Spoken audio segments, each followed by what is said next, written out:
Hello, my name is Luis Garcia. I am an Oakland-based artist, also from El Salvador.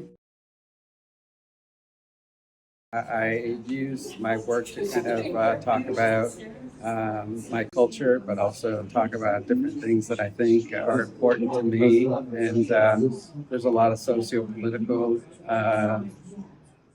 things that I put into the work, but also a lot of cultural and meaningful things that I love to talk about. Her name is Prudencia Ayala. She lived in the early 1900s, and she was an Afro-Salvadorian.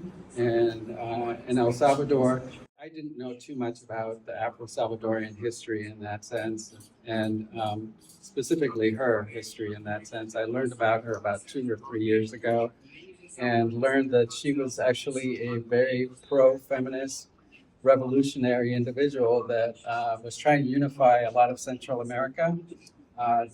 During what the time that happened after the Spaniards had left, and a lot of the Central American countries that gained their independence, they were still being ruled over by the United States and other Western kind of countries in that sense. And so they wanted to gain their own independence and reunify as a country or as a whole in that sense. And so she was a big proponent and trying to lead that kind of idea in that sense. And she ran for president in that period of time, and also tried to remove a lot of the Western countries that were kind of planted themselves into and taking advantage of the indigenous people there.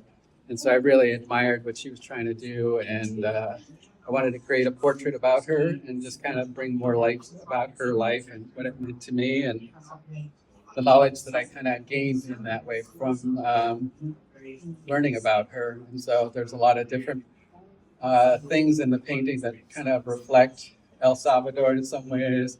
El Salvador, they grow a lot of coffee, and so I have the coffee plant here, and then there's a yucca plant, or what we call flor de isote, which is at the top there. And so I wanted to use a lot of symbolic kind of qualities that kind of surrounded her and that are create like this meaningful beauty around her. And it's a very tropical nation, and so I kind of wanted to kind of have that element. It's a very small country. It's the smallest country in Central America, but it has a lot of mountains and also a lot of volcanoes.